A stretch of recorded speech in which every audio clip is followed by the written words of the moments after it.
Depuis 1989, des centaines d'acteurs du débat public sont venus échanger avec des étudiants et un public toujours plus large. Année après année, tous ceux qui ont participé à la Cité de la Réussite ont modestement essayé d'apporter leur pierre au débat citoyen. Partager des connaissances, s'intéresser, s'étonner, questionner, apprendre et comprendre les autres, telles sont les valeurs simples que nous avons essayé de promouvoir depuis 2 décennies.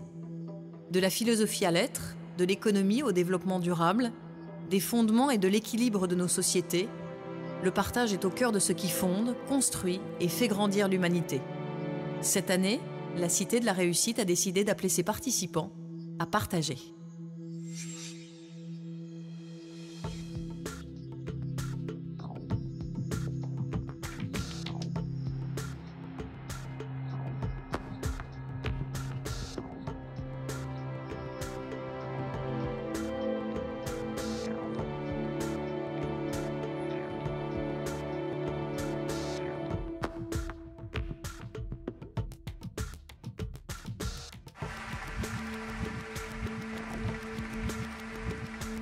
Et bâtir quelque chose ensemble.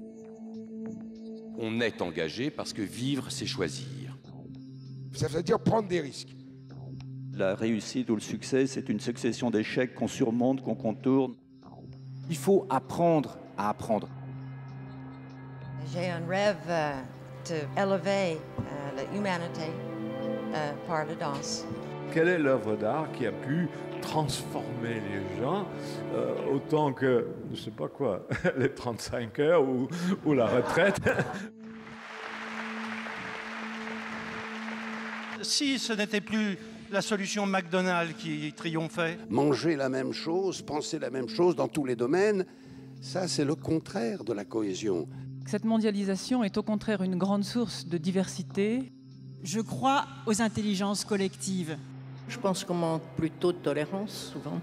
On peut respecter quelqu'un qu'on n'aime pas, on ne peut pas aimer quelqu'un qu'on ne respecte pas. La France doit comprendre qu'elle est multiple et que la différence est une chance. Chacun sait qu'il constitue un maillon et que si ce maillon faiblit, tout s'écroule. La lâcheté générale à l'égard de la responsabilité politique. Mais l'idée, c'est d'installer que les hommes politiques sont complètement déconnectés des réalités. Il faut qu'il y ait un lien intime entre moi, l'homme, qui veut être européen, et toutes les institutions européennes. Nous sommes entrés dans un nouveau siècle, et déjà, il est en danger. Je crois qu'il y a, je ne sais pas si c'est une fracture ou un moment historique où tout a changé. C'est vertigineux, nous avons même le pouvoir de tout faire sauter, de tout détruire. L'expérience, c'est une lanterne qu'on a dans le dos et qui éclaire le chemin parcouru. L'avenir va être absolument passionnant.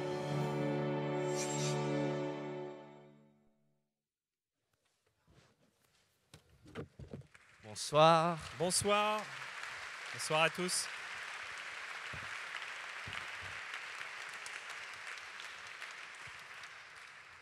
Bonsoir, je m'appelle Sylvain Kern et avec mon ami Jacques, on a la chance de travailler, de construire cette Cité de la Réussite avec toute une équipe qui est autour de nous.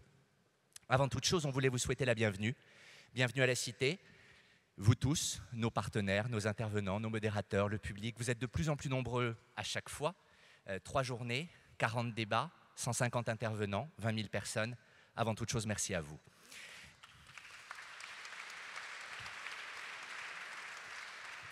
Nous allons vivre, le voyage est souvent une expérience inédite. Nous allons vivre, Jacques et moi, une expérience tout à fait inédite puisque hier soir à 22 h, le journaliste qui devait diriger ce débat, Thierry Guerrier, a malheureusement eu un problème. Problème sincère et réel. Et à 22 h pour aujourd'hui, c'était un tout petit peu difficile de trouver quelqu'un pour le remplacer. Et nous nous sommes dit qu'avec nos 4 intervenants, nous allions avec Jacques tenter de modérer ce débat, évidemment avec vous, en interviewant et en posant des questions à nos 4 intervenants.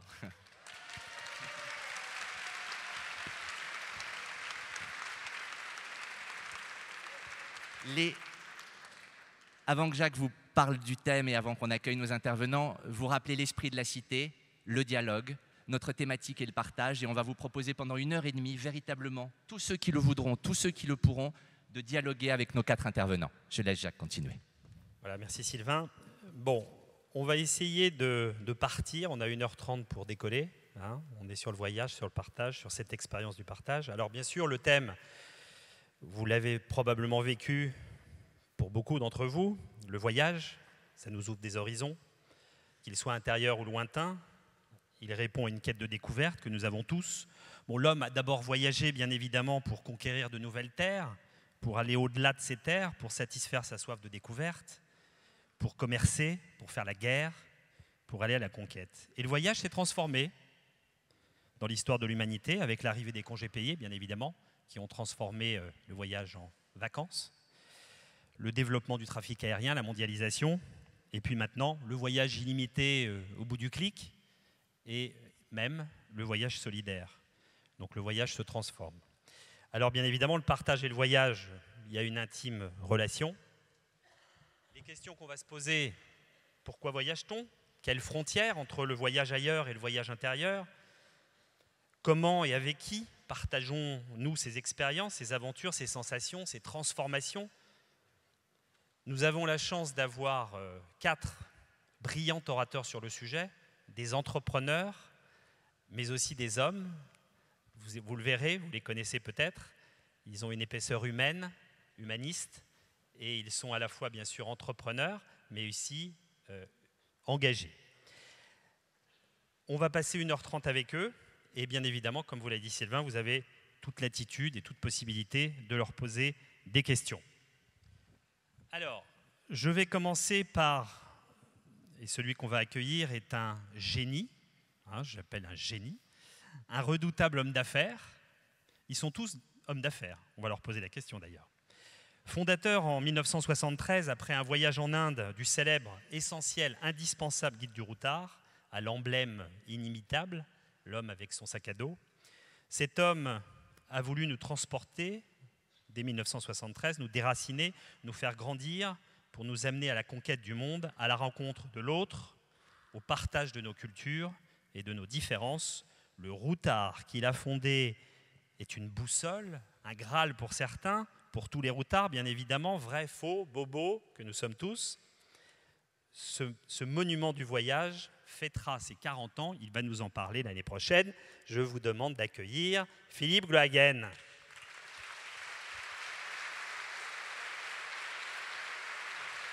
Bonjour Philippe.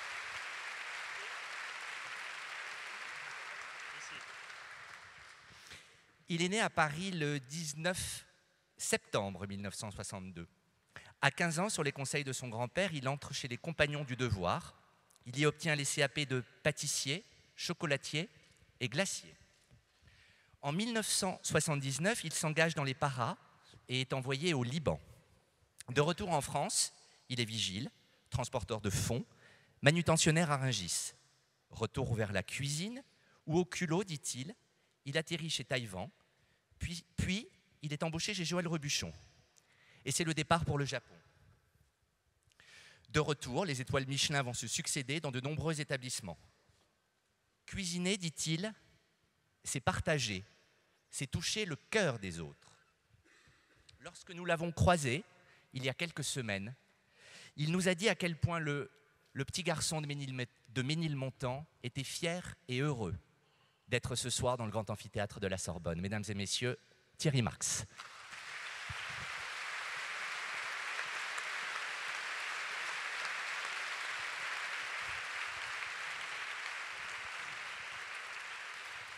Avec notre troisième invité et voyageur du monde, qu'il a racheté en 1996, c'est la promesse d'un voyage esthétique et éthique qu'il nous fait, qu'il nous propose. Quand vous poussez la porte de la Cité du Voyage, entre la place de l'Opéra et le Palais Royal, si vous l'avez fait, vous êtes déjà transporté, vous êtes déjà transformé. Alors d'un séjour itinérant au Rajasthan, à une méharée autour d'une oasis en Mauritanie, il nous vend du voyage, pas des vacances. Il a fait du voyage une ambition et un combat. Alors l'ambition, c'est le groupe qu'il a développé, après avoir quitté une carrière dans l'information financière, qu'il ne voulait plus. Il emploie aujourd'hui plus de 700 personnes, regroupe 5 ou 6 marques, une vingtaine d'agences, des bateaux de croisière, et propose plus d'une centaine de destinations. Ses combats, son engagement, ce sont ceux du tourisme responsable et bienveillant. Son engagement pour United aux côtés de Philippe Douste-Blazy, sa fondation et une passion que j'ai découverte pour le tarot. C'est un entrepreneur d'avenir. Je vous propose d'accueillir Jean-François Rial.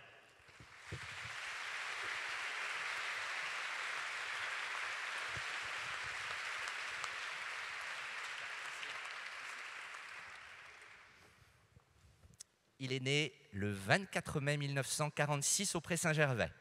Il entre au Club Med en 1969 comme chef de village. Il y restera jusqu'en 1997 comme directeur général, puis président-directeur général. En 1998, il écrit avec Gilbert, son père, la saga du Club Med. La même année, avec Philippe Starck, Cyril Aouizerat et ses fils, il invente un nouveau concept d'hôtel dont il va longuement nous parler, le Mama Shelter. Il aime les voyages, la vie et surtout ses enfants, Jérémy et Benjamin. Je vous demande d'accueillir Serge Trigano.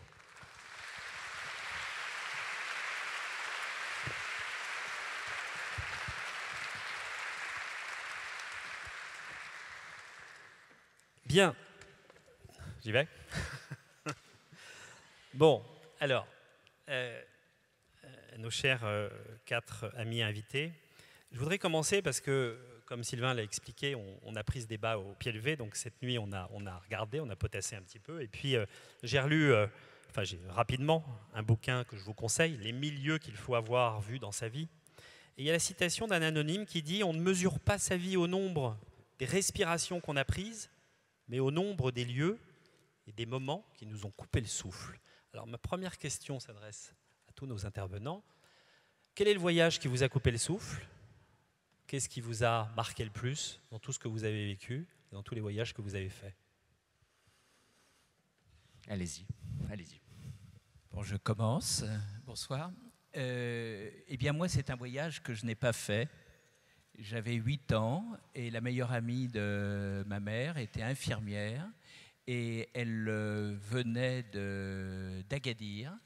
Et donc, c'était une séance diapositive un dimanche après-midi pluvieux. Et j'ai été complètement époustouflé par la différence, par des gens qui avaient des costumes différents, qui parlaient une autre langue. À 8 ans, c'est toujours très impressionnant.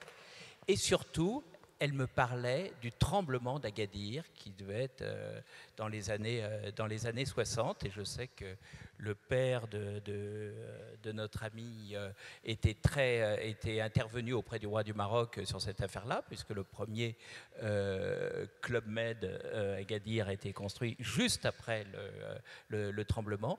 Et je crois que ça a été un des éléments qui m'a donné le goût du voyage, c'est-à-dire l'étrangeté et l'envie de découvrir, de connaître des populations. Et je me souviens encore de certaines diapositives que j'avais vues il y a maintenant fort longtemps. Et pardon, votre voyage en Inde, je crois que c'est en 1972. Alors après, bon, j'ai fait un voyage en Inde. Bon, c'était pas du tout quelque chose d'assez étonnant. La route des Indes était presque un boulevard où beaucoup de gens se retrouvaient. À une époque d'ailleurs où cette route n'était pas coupée, puisqu'on traversait l'Afghanistan, on traversait le Pakistan, on traversait l'Iran. Donc quand même des pays qui sont un petit peu compliqués aujourd'hui, et je ne suis pas sûr que nos enfants pourront même eux-mêmes les découvrir. Et donc j'y suis allé un peu comme tout le monde, hein. J'étais loin d'être le Nicolas Hulot du voyage, c'était même assez ordinaire, mais je me suis rendu compte sur place en Inde que l'Inde, ancienne colonisation anglaise, n'avait pas de guide en français.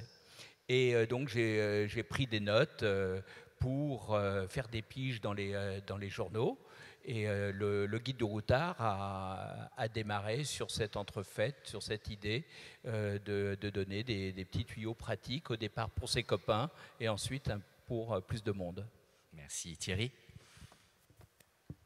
C'est drôle. Pour moi, le pays qui m'a coupé le souffle, ça va étonner personne, mais Avant, il y avait une succession de pays, passant l'Asie du Sud-Est, les États-Unis, enfin, l'Australie où je m'étais réfugié à une époque de ma vie. Puis le jour où j'ai mis les pieds au Japon, pas tout de suite à Tokyo, mais au nord de Kyoto, j'ai séjourné longtemps au nord de Kyoto, j'avais ce sentiment que ce pays touchait mon intimité. C'était étonnant parce que j'avais l'impression d'être entré dans mon rêve de jeunesse. Un certain nombre de pays dont j'avais rêvé quand j'étais gamin, parce que j'avais lu, parce que j'avais vu, parce que le cinéma, etc., etc.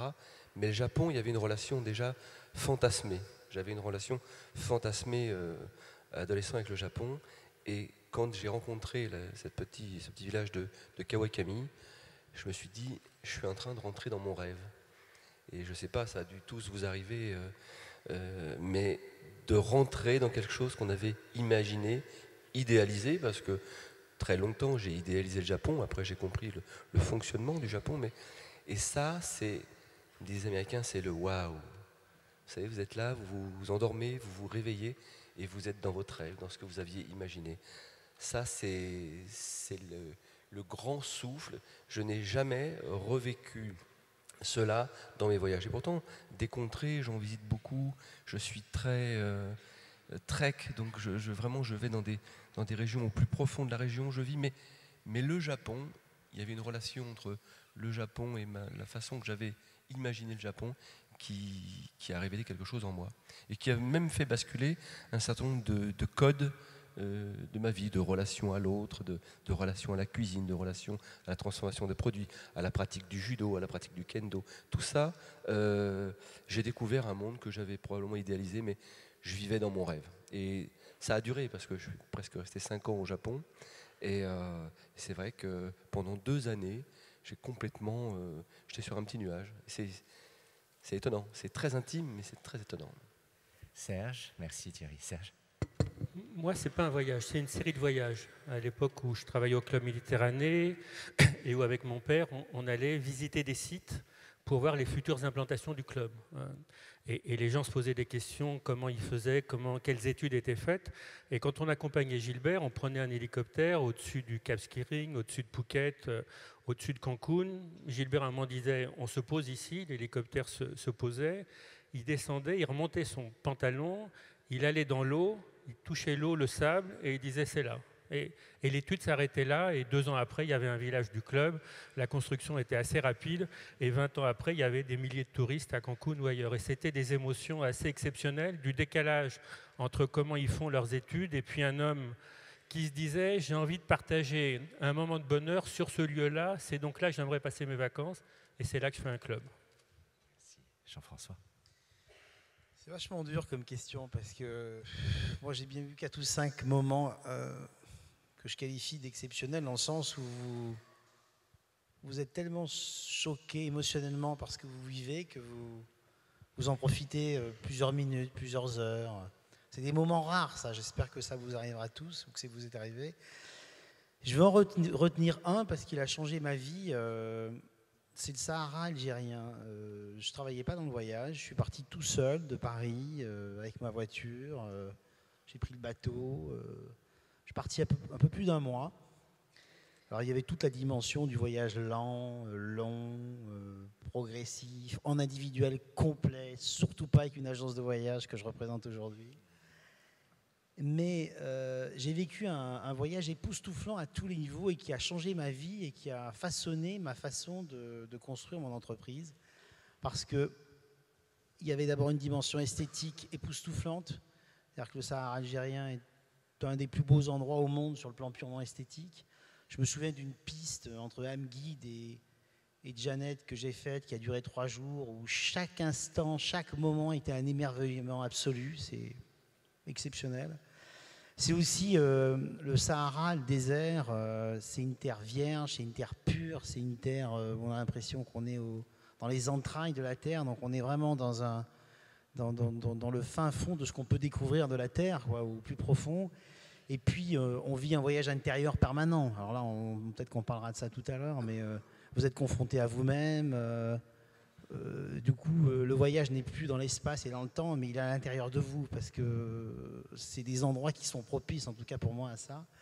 Et puis j'ai rencontré aussi des gens exceptionnels, les Touaregs, tout le monde les connaît, mais ce sont des gens qui sont totalement étonnants parce qu'ils ont un niveau de culture inouï, ils connaissent énormément de choses, et en même temps ils n'ont rien. Je me souviens d'une réflexion que je me suis faite en rentrant de ce voyage. Et au bout d'une semaine, j'ai commencé à recommencer ma vie habituelle et à acheter des journaux. Alors évidemment, je n'achetais pas un journal parce que je suis frénétique dans tout ce que je fais, donc j'en achetais 10, 12. Et je me disais, mais tout ça n'a vraiment pas beaucoup de sens quand on réfléchit à ce que ces gens qui sont dans le Sahara, qui ont des vieux 4x4 de 30 ans, sont capables de vous changer un piston avec un bout de bois. Ça a changé ma vie, ça, ce voyage, parce que d'abord, ça m'a décidé à faire devenir voyagiste, alors que je faisais tout à fait un autre métier. D'aider les gens à pouvoir faire des rencontres et des voyages de ce type. Alors après, j'ai vécu des moments exceptionnels ailleurs, en Islande, je pourrais vous en parler tout à l'heure, qui est probablement le pays le plus spectaculaire au monde en termes de paysages, ou des rencontres avec des gens spirituels inouïs dans le monde entier, que ce soit des imams ou des rinpochés tibétains, ou des pays qui sont uniques comme l'Inde, le Brésil ou l'Égypte, qui sont des pays où vous pouvez revenir 150 fois, il se passera toujours quelque chose d'intéressant. Merci. Alors, on va vous proposer dans une première partie de poser des questions à nos 4 invités. Et peut-être qu'on peut éclairer un petit peu la salle. En général, les journalistes modérateurs disent toujours cela. Qui souhaite s'exprimer? Qui souhaite poser la première question? Je crois par ailleurs qu'on a des étudiants de Centrale. Où sont-ils? Non. Ah là, voilà. Vous, je crois un qu'il y a micro, des étudiants de voilà. Centrale vous avez qui un avaient micro, quelques vous pouvez questions poser les questions. à poser. Bonjour, je m'appelle Simon Gégou. J'ai une question justement à propos du voyage. Et pour moi, le voyage, je l'envisage beaucoup comme une aventure. Donc une aventure partagée avec les gens qu'on découvre sur son voyage. Partir avec son sac, sans trop de plans, juste je vais au nord, je vais au sud. Et ma question, c'est plutôt pour Serge Trigano. C'est est-ce que pour vous, les voyages organisés, justement comme avec le Club Med, permettent de partager aussi authentiquement des expériences avec les gens qu'on rencontre? Voilà. Merci. Oui, je crois qu'il faut respecter toute forme de voyage. Il y a les voyages en groupe, comme le club les a réalisés dans les grandes années, où ils partageaient, les gens partageaient le wagon de 2e classe, ils étaient 8, ils partageaient la table de 8, ils partageaient leur case, leur hébergement à 3, 4 ou plus. On a vu le film Les Bronzés, ils partageaient le buffet, ils partageaient la fête, ils partageaient des signes démentiels, et en même temps, ils allaient vers les autres, qui étaient ceux de la tribu du village. Voilà, il y a à côté de ça des voyages plus pointus, plus différents, comme ceux que Jean-François organise. Il y a toutes sortes de voyages, et je crois que chacun trouve sa plénitude, trouve sa raison d'être dans le voyage qu'il décide de faire.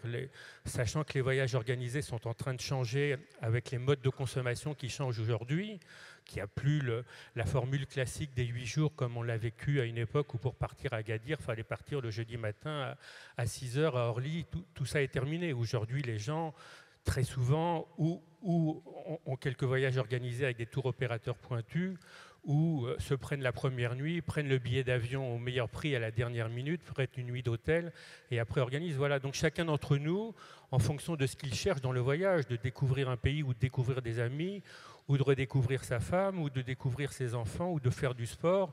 Voilà. Et à partir de là, il y a toute la palette des voyagistes, du club à Voyageurs du Monde, des hôteliers de Mama Shelter au Four Seasons, et tout ça s'établit en fonction des goûts, en fonction des potentiels d'achat des hommes et des femmes d'aujourd'hui. Serge, vous avez évoqué le Mama Shelter, c'est le projet qui vous anime et vous occupe aujourd'hui. Vous pouvez juste, pour ceux qui ne connaîtraient pas, expliquer quel a été le fondement de cette idée et cette évolution de l'hôtellerie que vous avez souhaité créer? Oui, simplement, quand on a quitté le club, on a essayé d'analyser un peu notre métier. Et on s'est dit que les goûts des gens allaient vers des vacances qui allaient être plus courtes, partiraient moins longtemps, partiraient peut-être moins à la découverte des plages, comme ce qui a fait le succès du club et d'autres, et de Nouvelles Frontières et d'autres dans les années 60-70, et qu'on redécouvrirait le tourisme des villes. Et qu'aujourd'hui, une des parties des succès de notre métier, c'est que le voyage peut se faire à 2 heures de Paris ou à 2 heures de Lyon, en allant passer quelques heures, découvrir une ville, écouter un concert, visiter une exposition. Voilà. Et on s'est dit que dans les villes, il y avait encore des choses à faire, entre une hôtellerie haut de gamme formidable, mais difficilement accessible, et une hôtellerie de chaîne accessible, mais sans beaucoup de très peu sexy. Et c'est comme ça qu'en discutant avec Philippe Stark, avec mes fils et avec notre associé, on a eu l'idée de sortir ce concept du Mana Shelter, qui est plus un lieu de vie, un espèce de village qui ne s'arrête jamais, dans lequel on vient prendre un verre, rencontrer les gens du quartier, dormir, jouer dans un baby-foot géant où on partage le baby-foot à plusieurs, retrouver les tables d'hôtes à 8 ou 10 où on retrouve là aussi des notions de partage. Et c'est sûrement cette idée du partage qui fait une partie du succès du Mama Shelter d'aujourd'hui. Merci. Une deuxième question de nos amis étudiants. Je m'appelle Camille Pénaud et donc j'ai une question qui s'adresse à vous tous. Je pense qu'on est d'accord pour dire que le voyage est un moment important d'échange et de partage, mais je me demandais si vous aviez déjà été dans des situations où l'écart culturel était tellement important que justement c'était impossible de partager quelque chose avec le pays. Moi j'ai un exemple. Il y a très longtemps, j'étais parti avec ma femme au Yémen, à une époque où il n'y avait pas encore de terrorisme et le Yémen était déjà un des plus beaux pays du monde. Et on est tombé dans un village vraiment perdu. Les gens étaient très pauvres et ils suppliaient en anglais de nous donner des médicaments. Alors nous, on avait 2-3 médicaments, genre aspirine et tout, des médicaments qui ne correspondaient pas du tout à ce dont ils avaient besoin. Et la guide qui nous accompagnait disait, mais en fait, pour eux, il faut leur donner n'importe quoi, n'importe quel médicament. Pour eux, c'est européen, c'est la panacée, c'est formidable. Et en fait, on se rendait compte que l'image de l'Européen avec sa dose de comprimés était suffisante et il n'avait pas la culture pour distinguer les médicaments correspondant évidemment à ce dont ils souffraient et tout leur convenait. Et ça, c'était vraiment quelque chose d'ennuyeux parce que on s'est arrangé évidemment pour leur donner de l'aspirine qui était quand même un des médicaments, une sorte de panacée, mais sans trop de danger, mais pas forcément très efficace pour les maladies dont ils souffraient. Voilà un fossé que j'ai considéré comme énorme. Jean-François ?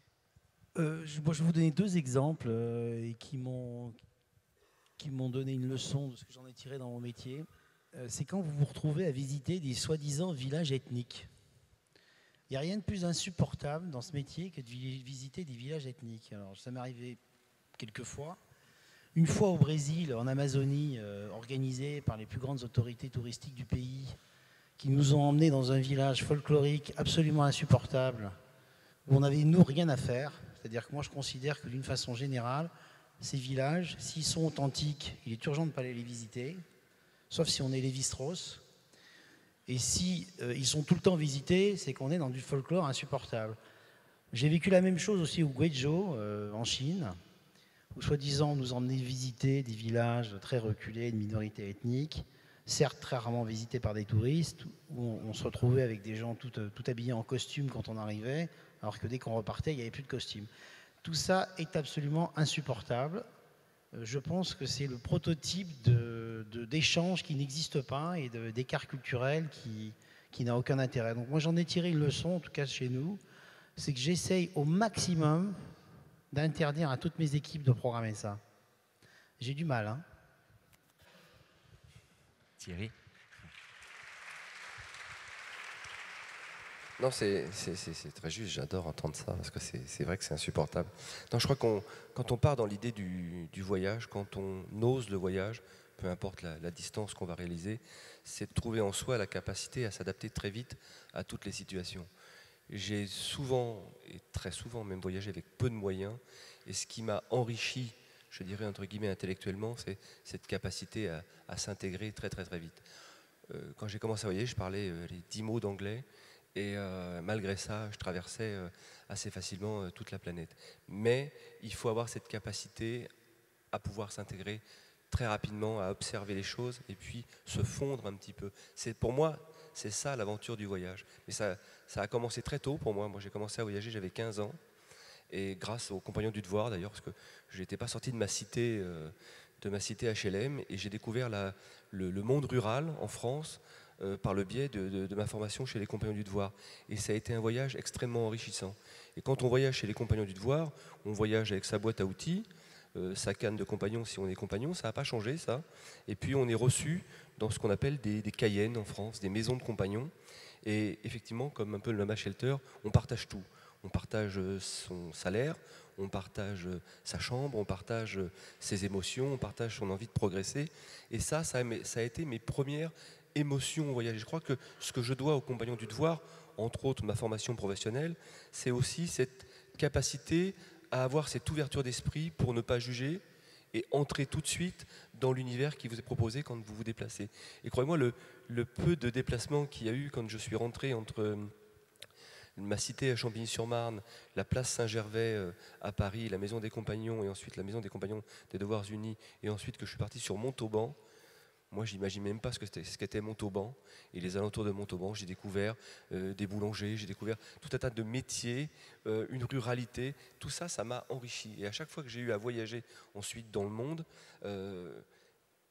j'étais vierge de tout et je me fondais très facilement. Très peu de bagages, très peu d'envie de regarder comme un voyeur, mais plutôt de me fondre et de m'enrichir de ce que pouvaient me proposer les gens qui me recevaient. Donc je me faisais assez discret pour pouvoir bénéficier de ça. Donc je crois qu'il faut oser le voyage, et on ne le dit pas assez souvent dans des jeunes, notamment dans les quartiers d'où je viens.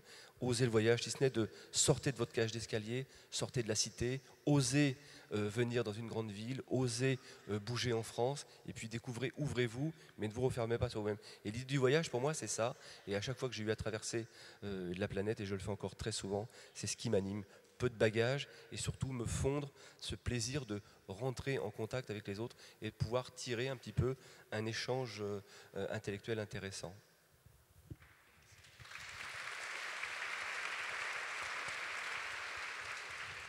Serge ? Ouais, nous, on s'est aussi posé 10 fois, 100 fois, 1000 fois la question de savoir à l'époque s'il fallait implanter des villages dans des zones qui étaient difficiles, avec peu de développement. Voilà. Donc à un moment donné, il fallait décider. Moi, j'ai une anecdote en tête qui m'avait beaucoup marqué. C'était en discutant avec les dirigeants cubains à l'époque où on discutait de l'implantation d'un club là-bas. Et un jour, au bout de la discussion, le gars me dit « Écoutez, nous, Cuba, c'est formidable. On a réussi 3 choses extraordinaires dans notre pays. On a réussi l'éducation. Les jeunes cubains sont les mieux éduqués du monde. On a réussi le sport. On a des sportifs d'une qualité exceptionnelle. Et puis on a réussi la santé. On a des médecins qui vont un peu partout dans le monde. Malheureusement, et c'est pour ça qu'on a besoin du tourisme, on a raté 3 choses, le petit déjeuner, le déjeuner et le dîner. Voilà. Et ça résumait un petit peu les situations auxquelles on était confrontés dans les discussions. On va passer la parole. Il y a une question. Pardon, il y a une question. Vous pouvez vous lever, il y a une jeune femme. Il y en aura une autre ici. Alors, mademoiselle. Voilà. Bonjour.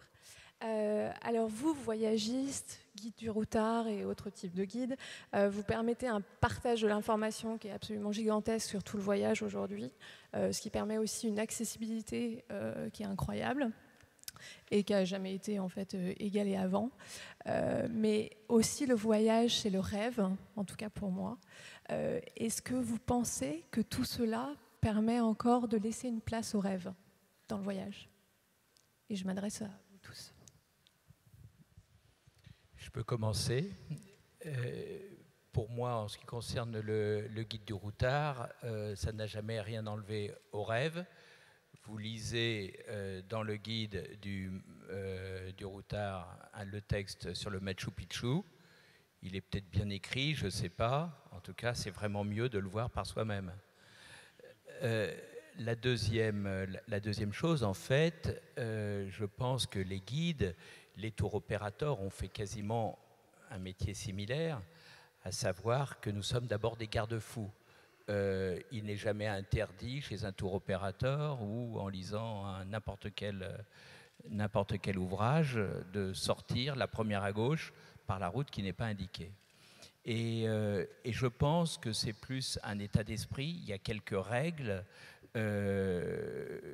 Si vous faites par exemple le chemin des Incas entre Cusco et le Machu Picchu, c'est une petite balade qui dure 3 jours.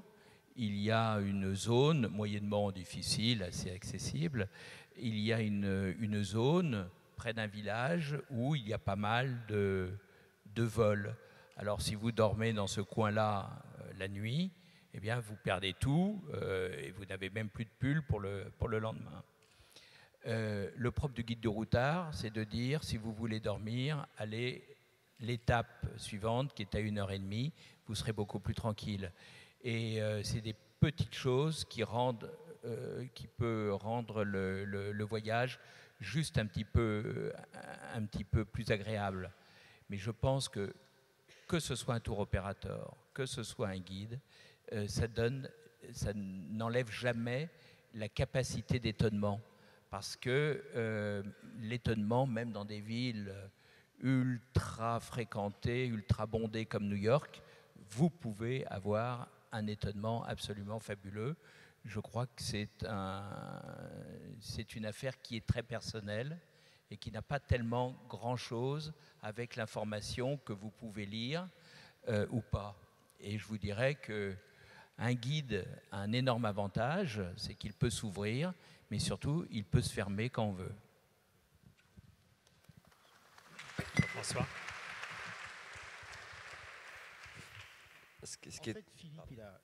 Philippe, il a presque tout dit là, avec 2 choses clés. Votre étonnement, il ne peut pas être programmé. C'est de la foutaise, ça ne tient pas la route. Il est urgent de tourner à droite, d'aller à gauche, de ne pas suivre ce qui est prévu. Faites-le en fonction de vos émotions. Moi, il ne se passe pas un voyage que je fasse sans que je n'ai pas à un moment donné quelque chose d'exceptionnel qui se produise. Et ça ne se produit jamais quand je l'ai imaginé. Je vais vous donner un exemple qui m'a beaucoup marqué il y a quelques années. Je suis à Chefchaouen, dans le nord du Maroc. On essaie de nous expliquer que c'est fantastique. Alors, c'est un voyage professionnel, vous voyez. Là, ce n'était pas un voyage personnel où je voyage toujours seul. Là, j'étais dans un voyage comme je les déteste, en groupe, programmé, avec des gens qui nous expliquaient ce qu'il fallait faire. Puis ça m'a fatigué, donc à un moment donné, je suis parti tout seul. Je suis allé dans le nord de la ville, à pied. Et puis, je suis tombé sur une petite zaouïa. Une zaouïa, vous savez, c'est une école islamiste. C'est intéressant, surtout dans le contexte d'aujourd'hui, ce que je vais vous raconter. Et puis, je suis rentré. Et puis, il y avait un imam, là, qui avait des étudiants sur des retraites de 5 ans. 5 ans. Des étudiants qui venaient du monde entier, du Yémen, d'Arabie Saoudite, d'Afghanistan. Ça fait peur tout ça, hein. Et en réalité, cet imam, il était en train de faire un discours et je suis resté 1h30, je l'ai écouté, sur pourquoi il fallait que les gens comprennent qu'il était très important que les musulmans soient tolérants envers les autres religions, envers les juifs, envers Israël, envers les Américains, que le djihad, tel qu'il était décrit dans le Coran, c'est comme ça que j'ai appris ça d'ailleurs, ça voulait dire un combat contre votre intérieur, un combat à l'intérieur de vous-même, c'est-à-dire un combat contre vos émotions négatives qui vous amènent à ne pas aimer les autres et la différence. J'ai écouté cet imam pendant 1h30, j'étais complètement... je ne suis pas allé au dîner d'ailleurs, officiel, parce que je trouvais ça fantastique, je suis arrivé à peu près à 7h30 dans cet endroit. C'est un moment exceptionnel. Et c'est ça qui va faire que, quel que soit ce que vous raconte, le guide du routard, les spécialistes très pointus de Voyageurs du Monde qui vont vous donner un tas d'informations pratiques très intéressantes, qui vont vous aider certes à faire quelques rencontres particulières, surtout pas prévues et jamais programmées pour vous en fonction de ce que vous êtes, mais ce n'est pas eux qui vont vous faire faire ces rencontres imprévues, c'est vous. Celui qui voyage, ce n'est pas le guide du routard, un Voyageur du Monde, hein, c'est vous. Et si vous vivez aucune émotion dans votre voyage, je vais vous dire un truc qui ne va pas vous faire plaisir, mais c'est de votre faute.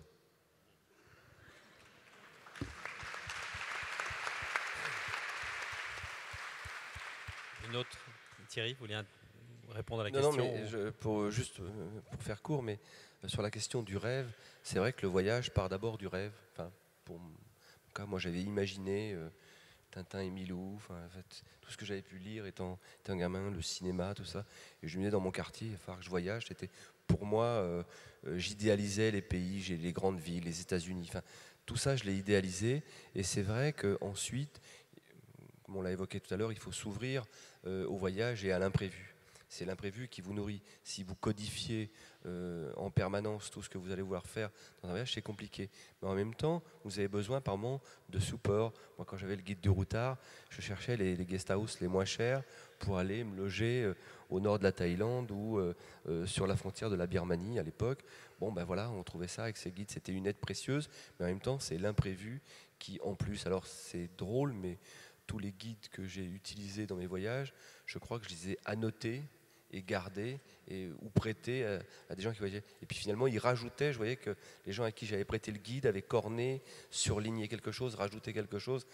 C'est ça, un guide, c'est aussi un carnet de voyage, et puis c'est aussi se laisser aller à l'imprévu, pas un peu comme dans la vie d'ailleurs. Si vous commencez à suivre tous les codes vous n'allez pas très très loin, mais en même temps, si à un moment donné vous avez l'audace de l'imprévu, eh bien vous avancez quand même un peu plus. Le voyage, c'est un peu ça, mais pour moi, c'est partie du rêve.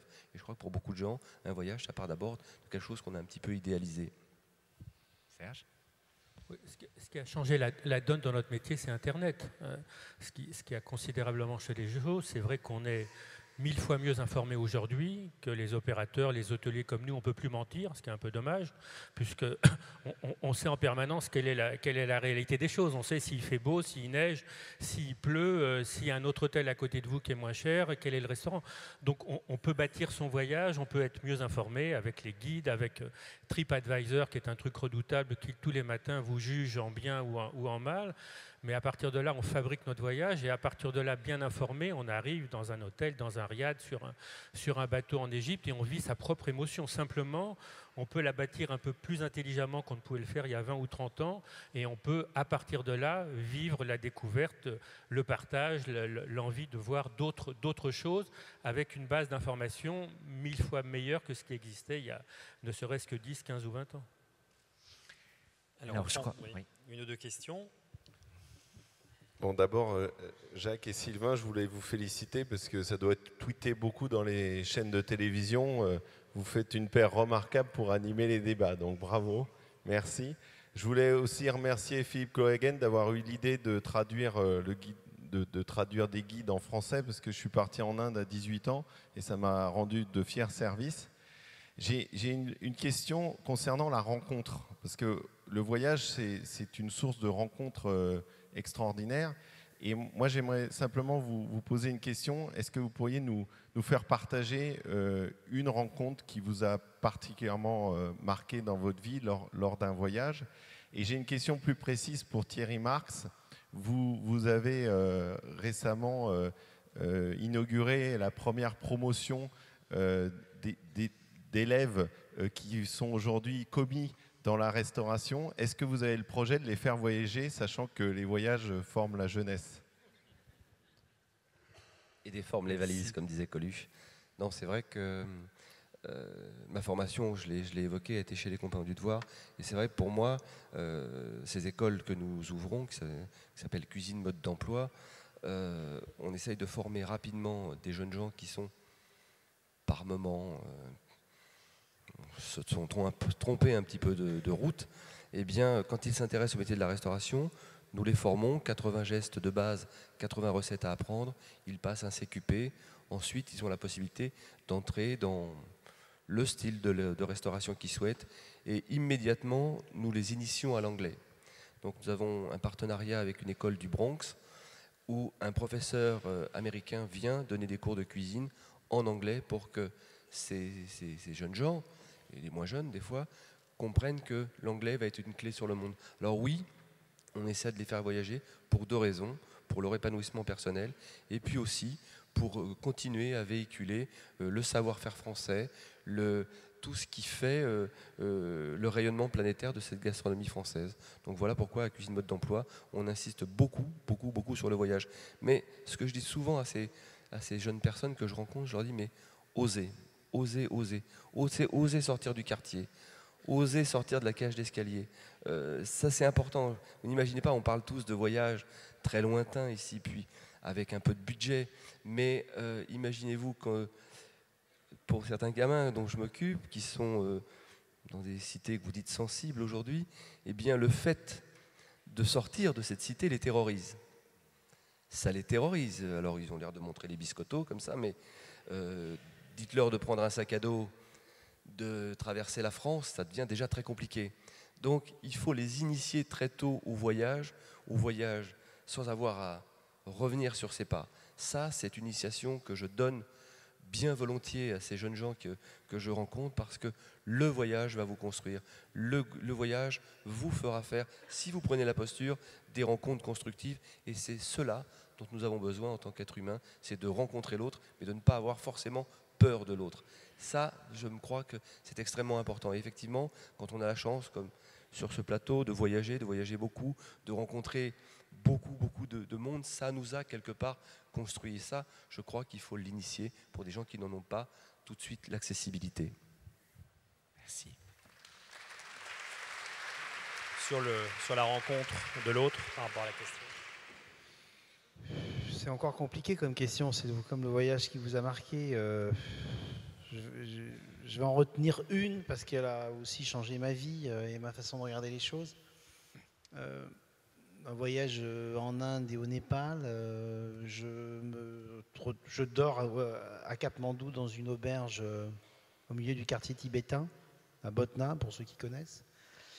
Et puis là, j'ai eu la chance de rencontrer un grand maître tibétain, bouddhiste, qui m'a, alors je pourrais vous en parler 3 heures, donc on va faire court, mais il m'a permis de savoir une chose que je ne savais pas, c'est qu'il existait une science humaine de gens qui avaient réfléchi depuis 4000 ans, de façon purement laïque, aux causes et aux origines de la souffrance humaine.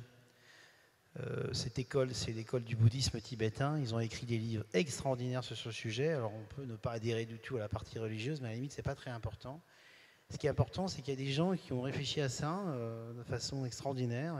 Pourquoi est-ce qu'on souffre? Quelles sont les émotions négatives qu'on a dans notre esprit qui font qu'on est agressif avec l'autre et que lorsque quelqu'un vous interpelle, il vous contredit, vous n'écoutez pas l'autre, mais vous écoutez qui vous contredit. Ça n'a juste rien à voir.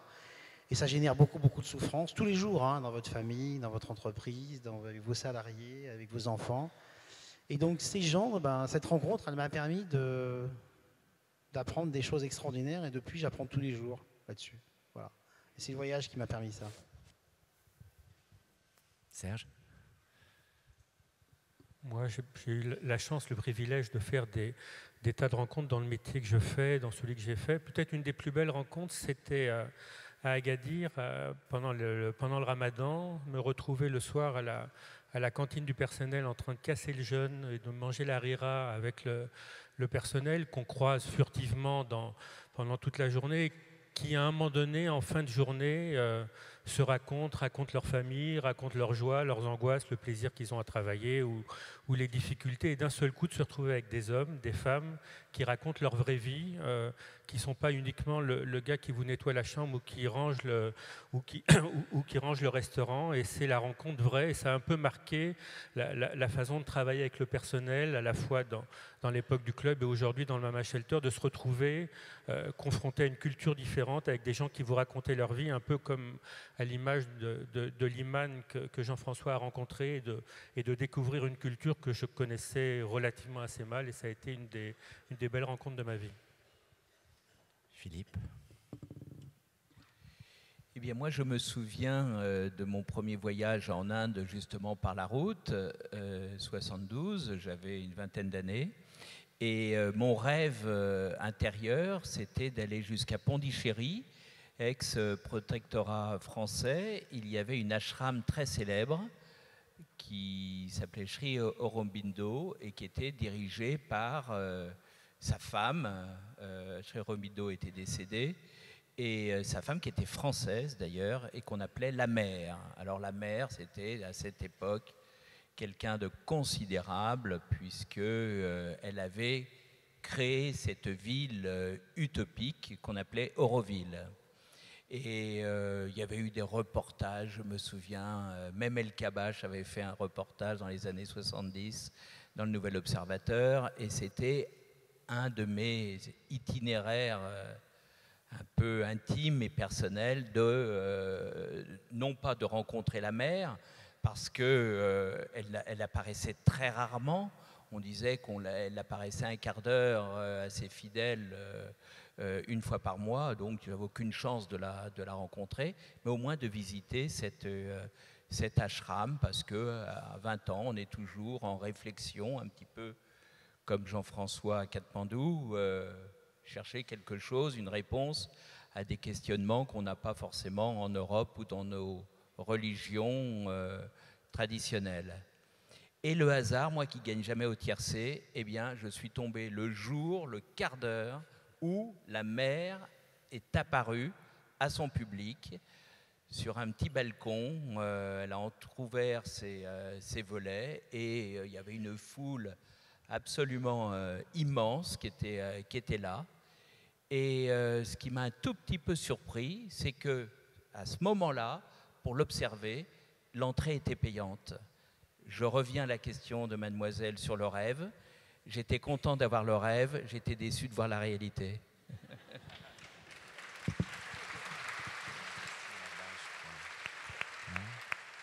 Je crois qu'il y avait une question sur notre droite tout à l'heure, peut-être, non? Sinon derrière. Ah. Une question. Et ensuite... Alors. La Birmanie, peut-être? Évidemment. Bon, donc je ferai le lien. Ma question fera le lien avec le moment merveilleux que nous ont fait passer Jacques et Sylvain en invitant Aung San Suu Kyi au mois de juin. Je suis un grand fan de la Birmanie. Il y a plus de 20 ans que je voyage dans ce pays avec toutes les difficultés qu'on peut imaginer. J'ai fait partager à plein d'amis le bonheur de rencontrer ce peuple merveilleux. Mais là, je voudrais un conseil des grands spécialistes du voyage, parce que, évidemment, je pourrais vous parler de mon bonheur des rencontres là-bas, des paysages extraordinaires, des gens fabuleux, etc. Mais maintenant, j'ai un malaise. Bien sûr, je voudrais le faire partager à encore plus de monde. Aujourd'hui, où le pays s'ouvre, je vois arriver des quarts de touristes dans des endroits que je connaissais déserts. Bien sûr, on ne peut pas empêcher ça, mais comment est-ce que vous voyez les choses? Comment est-ce que vous qui n'aimez pas que les villages deviennent des zoos pour les touristes, comment est-ce que vous réagissez à ça? Comment est-ce que vous allez nous aider dans ce pays à pas dériver vers les mauvaises choses du tourisme? Alors effectivement, c'est la grande question. Est-ce que lorsque la Côte d'Azur, au début du siècle dernier, n'était fréquentée que par les riches rentiers britanniques, est-ce que c'était mieux qu'avant? Ben oui, il n'y avait personne, ils étaient tranquilles entre eux, ils n'étaient pas embêtés par les campeurs, c'était formidable. Moi, personnellement, je suis pour la démocratisation absolue du voyage. Pourquoi? Parce que le voyage, c'est un facteur de paix. Je vais vous citer un exemple. On a quand même beaucoup entendu parler du printemps arabe. Bon, le Maroc, on le met de côté, mais Tunisie, Égypte, quand on voit ce que l'on voit à la télévision, on est inquiet, les barbus, c'est effrayant. Demander les chiffres de Jean-François sur l'Égypte, c'est une catastrophe. Le guide du routard fait moins 60% de ventes sur l'Égypte. Et je me dis que si les gens y allaient, ils comprendraient que, d'une part, il n'y a pas de risque pour eux, que c'est aussi une façon de connaître un islam qui est très différent de l'islam que l'on voit dans nos banlieues dites difficiles. Et je crois que justement, le propre du voyage, c'est cette rencontre qui permet la tolérance, de mieux connaître. Plus on connaît les gens, plus on connaît l'étranger, moins on est raciste, plus il y a de compréhension, il y a des surprises, et il y a surtout beaucoup d'amitiés qui se lient. Je vais vous citer un exemple. Moi, j'ai eu un papa qui était très âgé. Il est né en 1909. Pendant la guerre de 14, à l'école primaire, pour inciter les petits Français à dire que les Allemands étaient méchants, lui, dans son bled en Bretagne, bon, c'était quand même reculé, c'est vrai, l'instituteur disait que les Allemands mangeaient leurs enfants. On va dire que c'était vraiment des méchants. Et c'est quand même resté, lui qui n'avait jamais vu un Allemand avant ses, je sais pas, 20 ou 30 ans, c'est des choses que l'on enseignait. Quand vous voyez la population française, où il y a des gens de toutes les couleurs, de toutes les religions, de toutes les tendances, il est quand même difficile maintenant de dire à nos enfants que les Allemands mangent leurs enfants. Donc, il y a eu, le tourisme est un facteur de progrès parce que de connaissances. Moi, j'ai été pratiquement élevé par les meilleurs amis de mes parents qui étaient portugais et c'était des gens qui avaient un drôle d'accent, mais c'était des gens comme nous et il n'y avait aucun problème.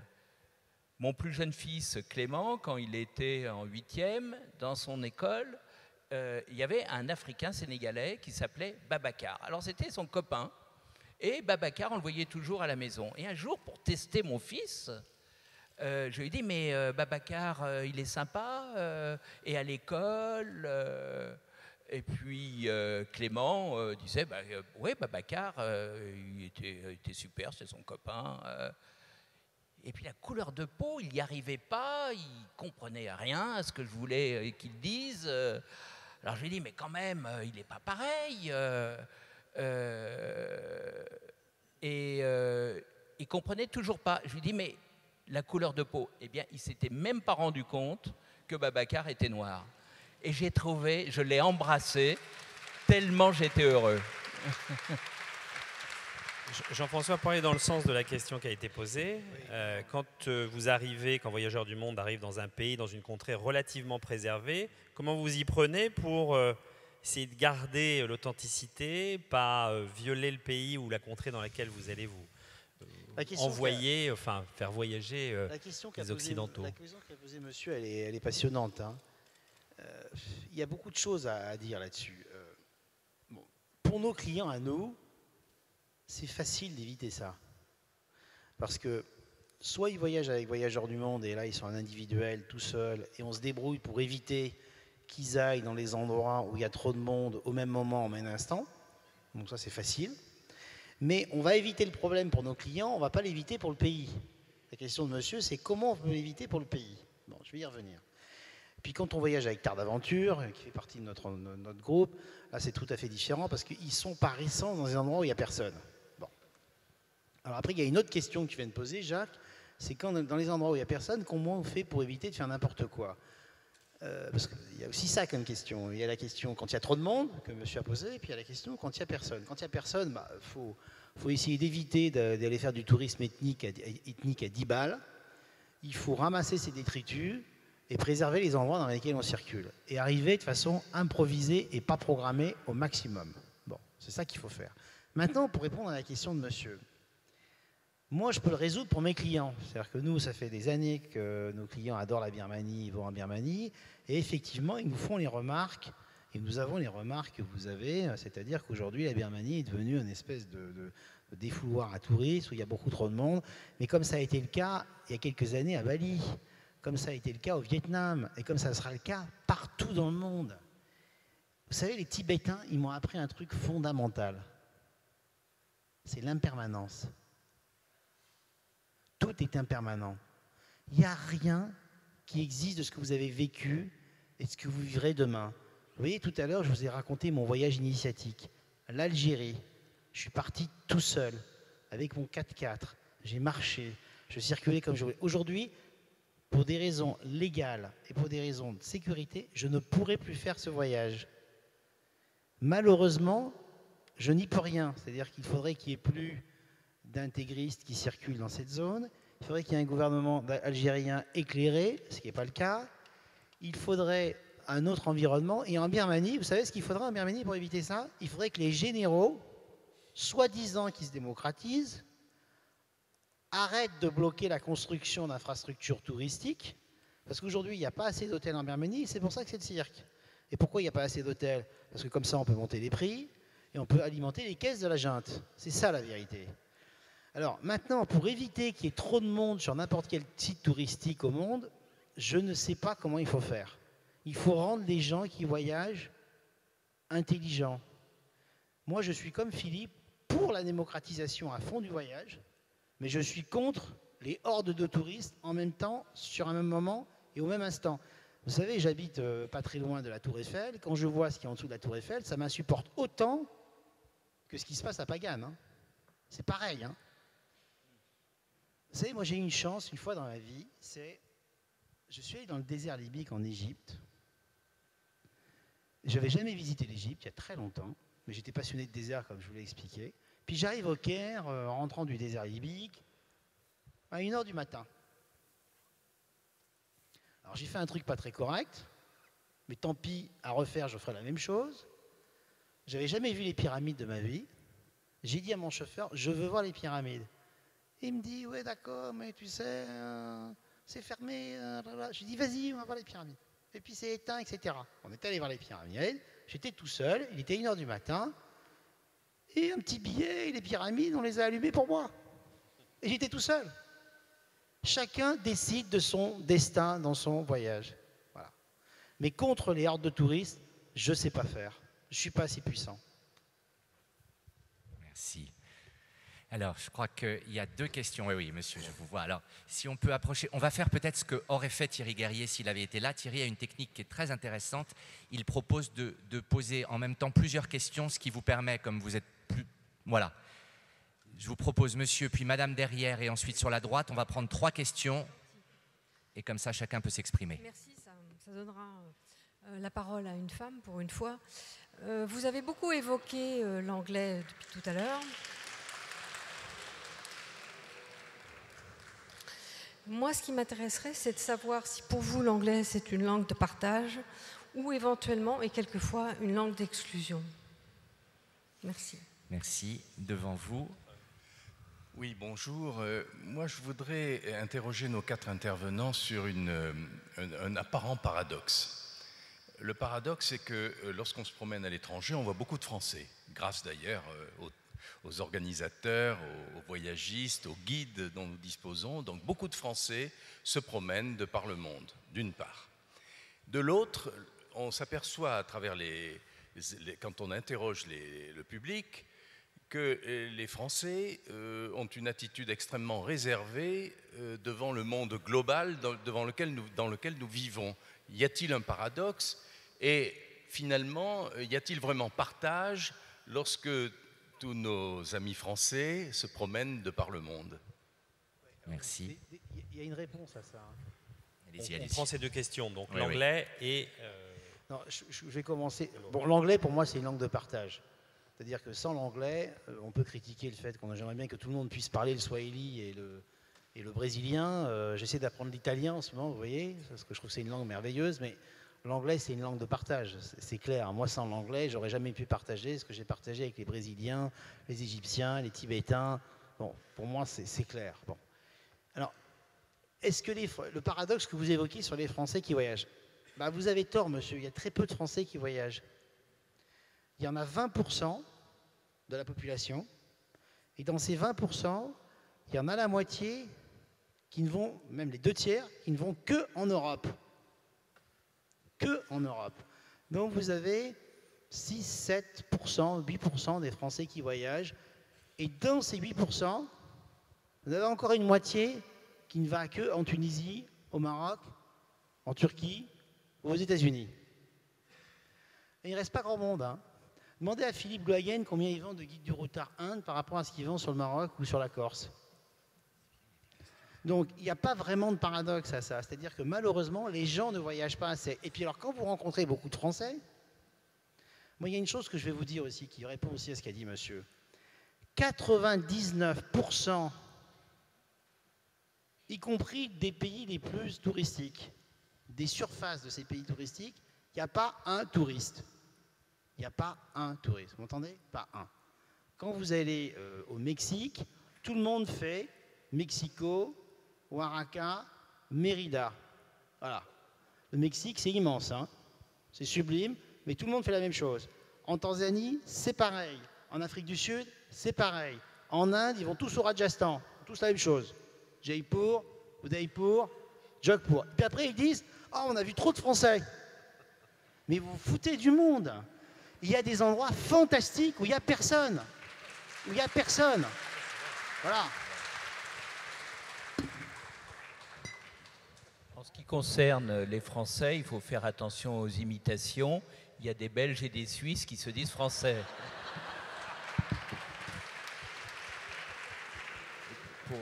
Pour l'anglais, c'est pareil. Je rajoute excuse-moi Thierry, je suis désolé, mais ça c'est un sujet qui m'excite. Moi je suis allé 30 fois au Maroc. Il y a beaucoup de Français qui vont au Maroc.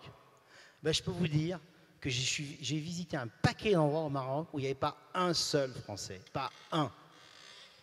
Oui, non, je veux revenir sur l'anglais, c'est juste un outil, mais je suis d'accord avec toi, c'est vrai que je passe beaucoup de temps au Japon, une grande partie de l'année, et à chaque fois que je rencontre un Français au Japon, alors tu as fait quoi? Tokyo, Kyoto, Osaka. Ah bon, d'accord, mais t'as pas vu les îles? Non, non. Et ça, c'est vrai que c'est dommage. Alors, c'est vrai que monsieur, je pense qu'il y a une petite erreur sur le déplacement des Français dans le monde. C'est vrai qu'ils sont vite aux mêmes endroits. Alors, c'est vrai qu'on peut trouver aux mêmes endroits beaucoup de Français. New York, c'est pareil. Et on fait New York, mais on ne va pas faire une autre ville. Alors, d'autres questions? On en prend 2, 3. Oui, voilà. Allez-y, on va venir. Bonjour. J'ai un petit peu d'émotion. Assouvir un voyage, ça correspond en fait à assouvir un rêve d'enfant, mais d'enfant ou d'adulte d'ailleurs, qui a les moyens. On est en train de parler de partage. J'aimerais savoir comment vous proposez de partager avec ces peuplades chez qui on va et qui en général ne tirent pas grand-chose, ne tirent pas beaucoup de bénéfices du voyage que nous faisons chez eux. C'est l'éternelle question du tourisme et de ses retombées. C'est la question sur la Birmanie tout à l'heure. Est-ce qu'il vaut mieux une Birmanie fermée, s'apitoyer sur son sort, ou une Birmanie qui va s'ouvrir et qui deviendra la Thaïlande dans 10 ans? C'est écrit, c'est comme ça, avec les avantages et les inconvénients. On racontera notre voyage à nous qu'on a fait à Pagan avant tout le monde et on s'apitoiera sur ce que c'est devenu. Après, sur les impacts du tourisme, il y a eu des milliers d'études sur lesquelles on peut dire à la fois tout et n'importe quoi. Tout, le tourisme n'apporte pas grand-chose au pays, le tourisme est fermé sur lui-même, le tourisme pollue, tout ce qu'on connaît par cœur, et en même temps, le tourisme, quelque part, aide un peu à la démocratisation de ces pays. On le voit dans ce qui se passe aujourd'hui. Le tourisme crée des emplois, des bons, des vrais, des nobles, des pas nobles. C'est une éternelle question sur les petits métiers et ainsi de suite. Chaque hôtel crée un certain nombre d'emplois. Est-ce que ceux qui se servent le mieux, c'est un certain nombre de prédateurs dans chacun de ces pays? C'est tout à fait possible. Mais alors, il ne faut rien faire du tout et rester dans sa bulle et rester dans son coin. Des gens comme nous, que ce soit à l'époque du club ou aujourd'hui avec le MAMA, on a décidé de se développer, d'ouvrir, et avec des hauts, des bas, des ratés, des maladresses, des choses bien, des choses moins bien, de faire. Voilà, c'est aujourd'hui le tourisme est la première industrie du monde, avec tous ses inconvénients, tous ses drames, tout ce que c'est un emploi sur 9 ou un emploi sur 10, c'est 10% de la richesse mondiale, c'est le tourisme. Donc comme tous ces métiers nouveaux qui sont en train de se créer, ça a des fois des choses formidables et ça a des choses épouvantables. À vous, à nous, comme l'expliquait Jean-François, dans notre façon de voyager, de faire le tri et d'essayer de se comporter le mieux, y compris à nous en tant qu'employeurs, lorsqu'on travaille dans ces pays. Alors, comme il nous reste 15 minutes, on va vraiment essayer de prendre le maximum de questions. Alors, peut-être là, au 3e rang, s'il y a une jeune femme qui peut nous rejoindre avec un micro. Alors, moi j'ai une question. Allez-y. J'ai déjà un micro. Parfait. D'abord, je voudrais juste compléter la question précédente et effectivement pour répondre à M. Glohagen, est-ce que justement sur la piste entre Cusco et Machu Picchu, les gens qui volent, c'est peut-être parce qu'ils n'ont pas assez de partage et ils n'ont pas suffisamment de retombées des voyages justement sur cette piste-là? Donc c'est une vraie question qu'il faut se poser. Et la la question moi, que je pose, c'est on a assisté à une excellente conférence de M. Nicolas Hulot juste avant celle-ci. Et il nous parle de l'état de la planète aujourd'hui. Et est-ce que vous croyez qu'à l'ère du développement durable et à l'ère où la question se pose véritablement sur la protection de la planète, vous croyez que le voyage low cost et le voyage à l'autre bout du monde peut avoir encore un sens? Voilà. Merci. Ouais, c'est une très bonne question. Micro. Je crois qu'il y a quelqu'un qui a un micro. Allez-y, allez-y. Donc, bonjour, j'ai une question un petit peu personnelle pour vous. Vous avez beaucoup parlé de vos expériences de voyage, à quel point il s'agissait d'expériences émotionnelles intenses. Si vous avez aujourd'hui des enseignements à nous faire partager, des leçons de vie à transmettre aux plus jeunes et aux plus vieux ici. Donc c'est une question pour vous tous. Merci. Leçons de vie. On va peut-être juste répondre déjà à ces deux questions, parce que je pense qu'effectivement, comme... Alors, développement durable. Le lien avec Nicolas Hulot. Grande question. Question aussi qui touche votre modèle économique. On parlera aussi d'Internet, donc qui est un autre aspect. Je vais donner un seul exemple. Il y a le tourisme vu par les Américains. Il y a une chose que j'ai faite 2 fois dans ma vie, c'est la descente du Colorado en radeau. Et c'est une expérience extraordinaire. Et vous êtes dans un site naturel protégé par les rangers. Et 10 millions de spectateurs et de visiteurs par an, c'est quand même quelque chose sur une distance d'à peine 100 km de rivière. Et vous ne voyez jamais personne. Il n'y a pas un mégot, il n'y a pas une saleté et tout. Aux États-Unis, un mégot dans un site naturel, $500, c'est la facture. Et je peux vous dire que les rangers, ils ont les jumelles pour vous repérer tout de suite. Deuxième chose, pour les radeaux, il est interdit au boatman, puisque c'est le nom qu'il s'appelle, au capitaine du radeau, de voir à l'horizon un autre radeau. Si on le voit, on doit s'arrêter pour qu'on se considère comme le premier explorateur du monde. Et quand on y est allé, c'était en famille, et on avait vraiment le sentiment d'être seul sur la planète, et ils arrivent à gérer 10 millions de visiteurs par an sur cette portion de rivière.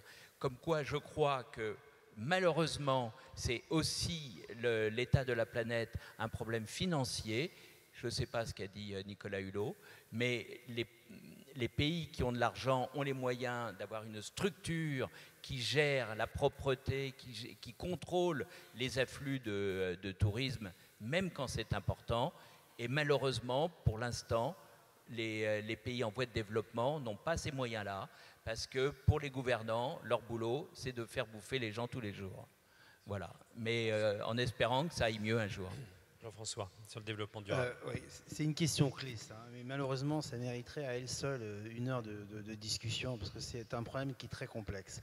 Sur le développement durable, le tourisme, il a plusieurs enjeux. Il a, bien entendu, de favoriser un maximum les retombées économiques auprès des populations locales, comme l'a évoqué Madame. Je rassure Madame, le tourisme est considéré par toutes les études mondiales, les Nations Unies, dans toutes les grandes organisations un peu sérieuses, comme étant le facteur de redistribution de richesse auprès des populations les plus pauvres le plus efficace. Bon.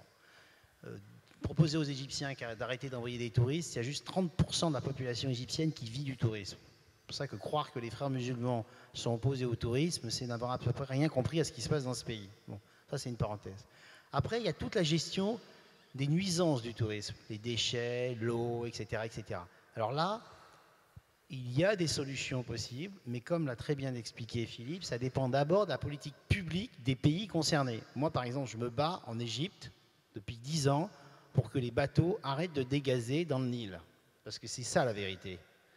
Alors, au bout d'un moment, ça a fini par bouger. On a installé des bouches sur les quais pour que les bateaux puissent nettoyer correctement les choses. Ça avance. Mais vous voyez, parfois, ça vient des opérateurs privés, comme nous, qui essayons de bouger les choses.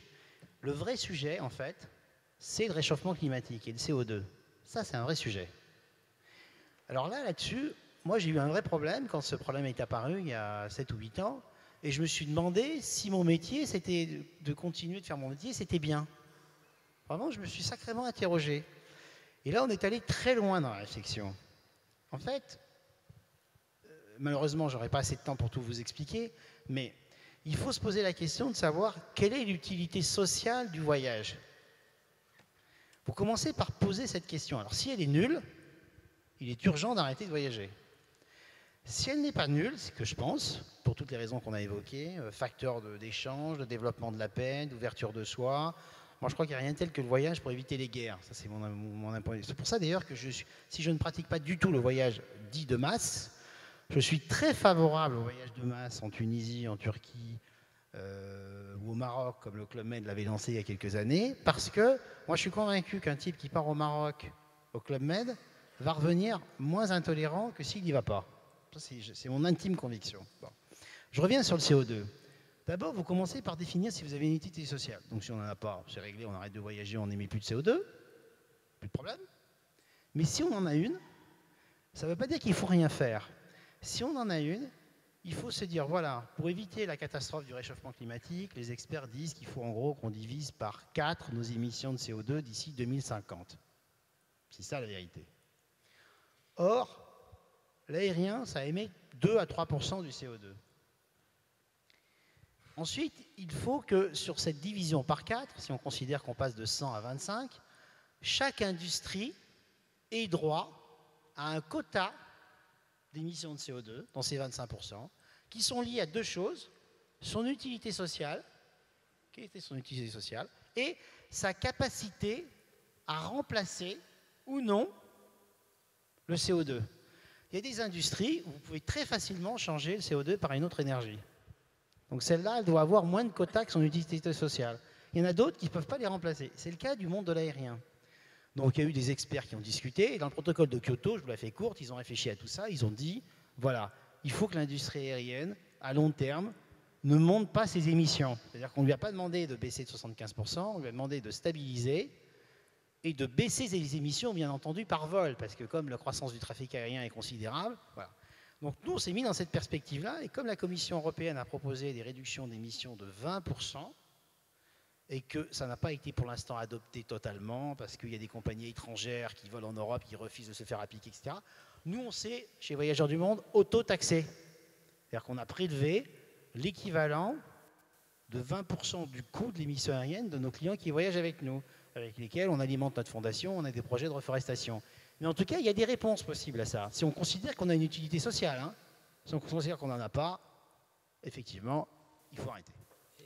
Thierry, est-ce que c'est valable aussi dans votre métier, cette prise en compte du développement durable dans la, complètement. La restauration et aujourd'hui, dans l'art quand on veut ouvrir un hôtel dans le monde, notamment pour le groupe Mandarin, on s'impose d'être HQE. Donc cette haute qualité environnementale, voilà, c'est une démarche. D'abord, c'est une démarche aussi pour gagner des marchés, pour essayer de se développer un peu plus vite que les autres, en proposant dans des lieux comme la Thaïlande, par exemple, ce qu'on a fait à Daradevi, des constructions d'hôtels HQE. Et ensuite, comme sur le nord de la Thaïlande, on participe à la reforestation. Et puis, sur la répartition aussi économique des choses. Quand vous prenez un hôtel comme Bangkok, c'est 800 salariés, non délocalisables, 800 emplois. Sur Daradevi, c'est 450 emplois dans le nord de la Thaïlande où il n'y avait pas du tout de développement touristique. Il y a un développement touristique très localisé sur Chiang Mai, mais sur Daradevi, très peu.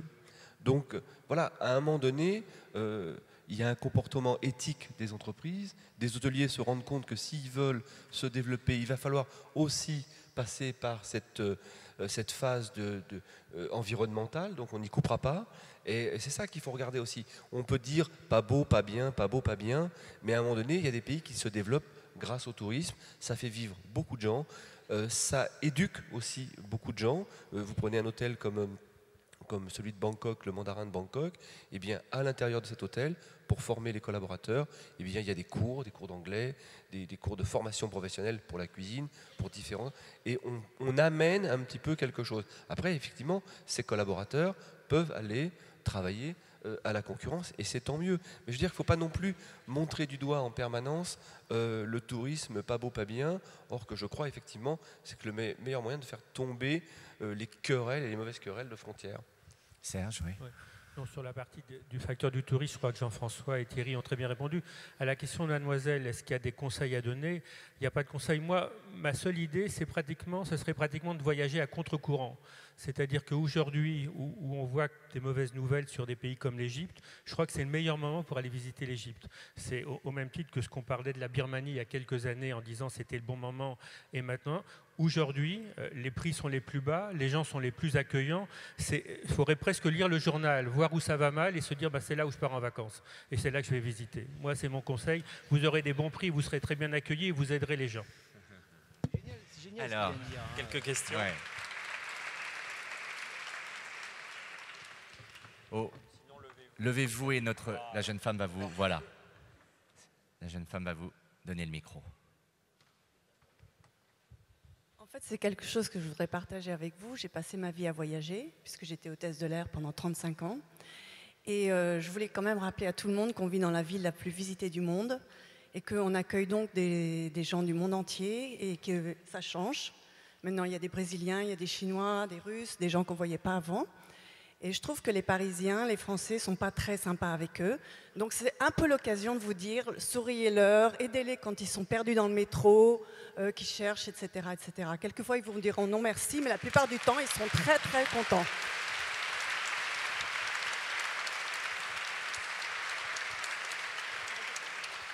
C'est un témoignage, c'est pas une question, c'est un témoignage. Qui veut poser derrière? Voilà, vous levez, madame, s'il vous plaît, pour que l'hôtesse puisse venir vers vous. À propos de contre-courant, que pensez-vous, comment on peut prendre les manifestations Internet comme Booking.com ou Hotel.com qui ont l'avantage de nous donner des informations sur beaucoup d'endroits d'hôtels dans le monde, mais qui, à cause des moteurs d'Internet, pénalisent beaucoup la petite maison d'hôte qui peut être dans la maison... dans la Vallée Heureuse, par exemple, au Maroc, ou à Sapporo, au Japon, où le petit qui a sa petite maison d'hôte ne peut plus passer sur Internet. Et je rajoute, là c'est une déception personnelle, je me fiais pas mal à TripAdvisor pour voyager et avoir des avis de partage d'internautes. Je crois avoir compris que maintenant, le système est quand même commercial. Philippe ? Alors, en ce qui concerne TripAdvisor, vous avez totalement raison, puisque le propriétaire est le propriétaire d'Expedia et d'Hotel.com. C'est le même américain, le même fonds de pension. Donc, c'est vrai que le côté légèrement renseignement associatif est quand même très lié pour avoir un fils hôtelier. Je peux vous dire qu'il y a des liens et il y a eu des procès contre TripAdvisor en France d'hôteliers sur lesquels TripAdvisor disait que c'était complet. C'est tout simplement parce que les hôteliers ne voulaient pas céder de chambre à TripAdvisor qui demande des commissions assez considérables, hein, de toute façon. Et très vite, vous êtes rerouté, vous le savez, sur Venere.com, sur Expedia, bien entendu, c'est la même maison. Et donc, c'est un peu compliqué. La bonne nouvelle, c'est que Routard.com a décidé de faire un TripAdvisor français. Ah, ça, c'est une très très bonne nouvelle. Alors, peut-être Jean-François ou Serge? Jean-François? Non, juste une chose sur TripAdvisor.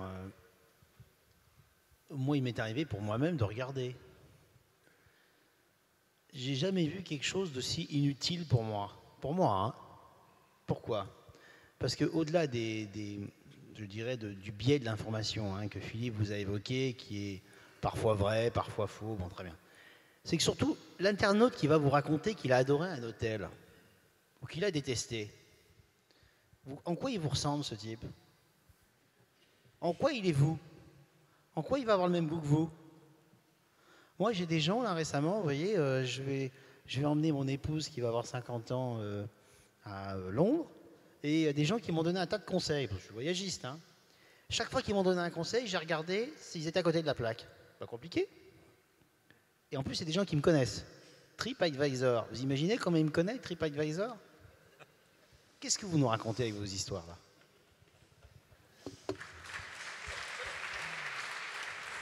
Serge?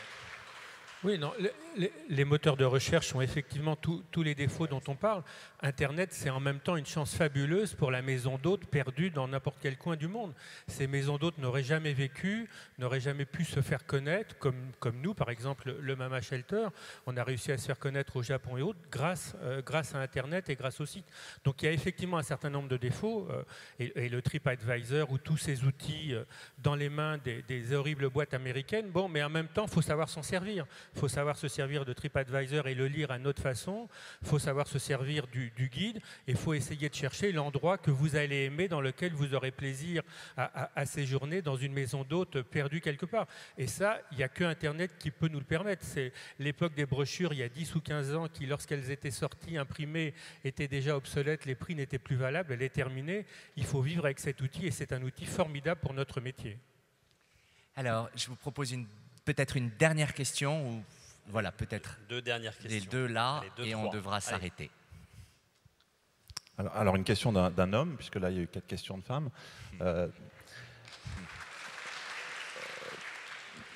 Donc, d'abord, un petit témoignage par rapport à chacun de vous. J'adore tout ce que vous faites, les voyages personnalisés, un peu haut de gamme.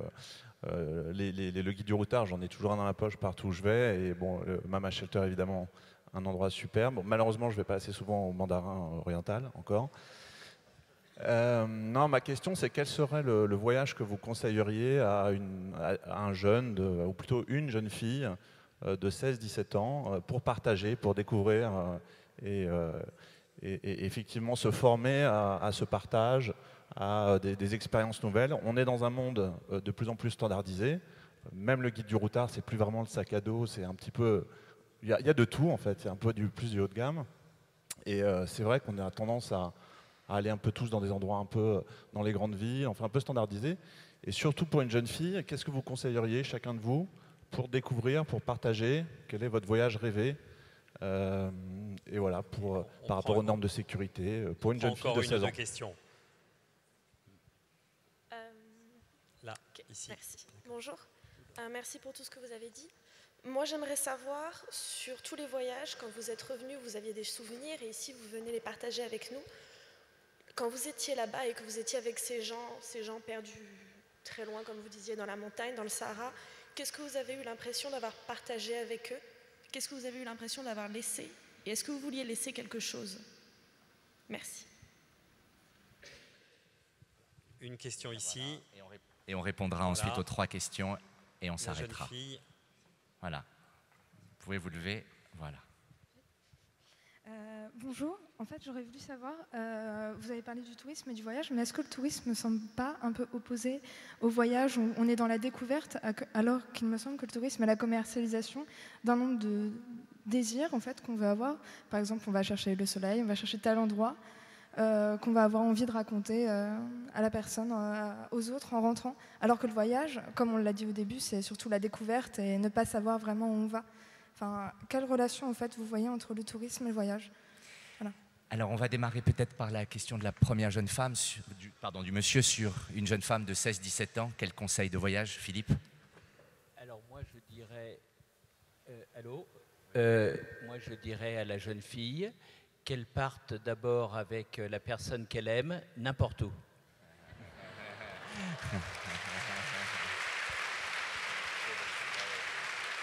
Serge. Moi, je lui dirais d'attendre d'avoir 18 ans pour voyager. Jean-François. C'est toujours pareil, ça dépend qui elle est.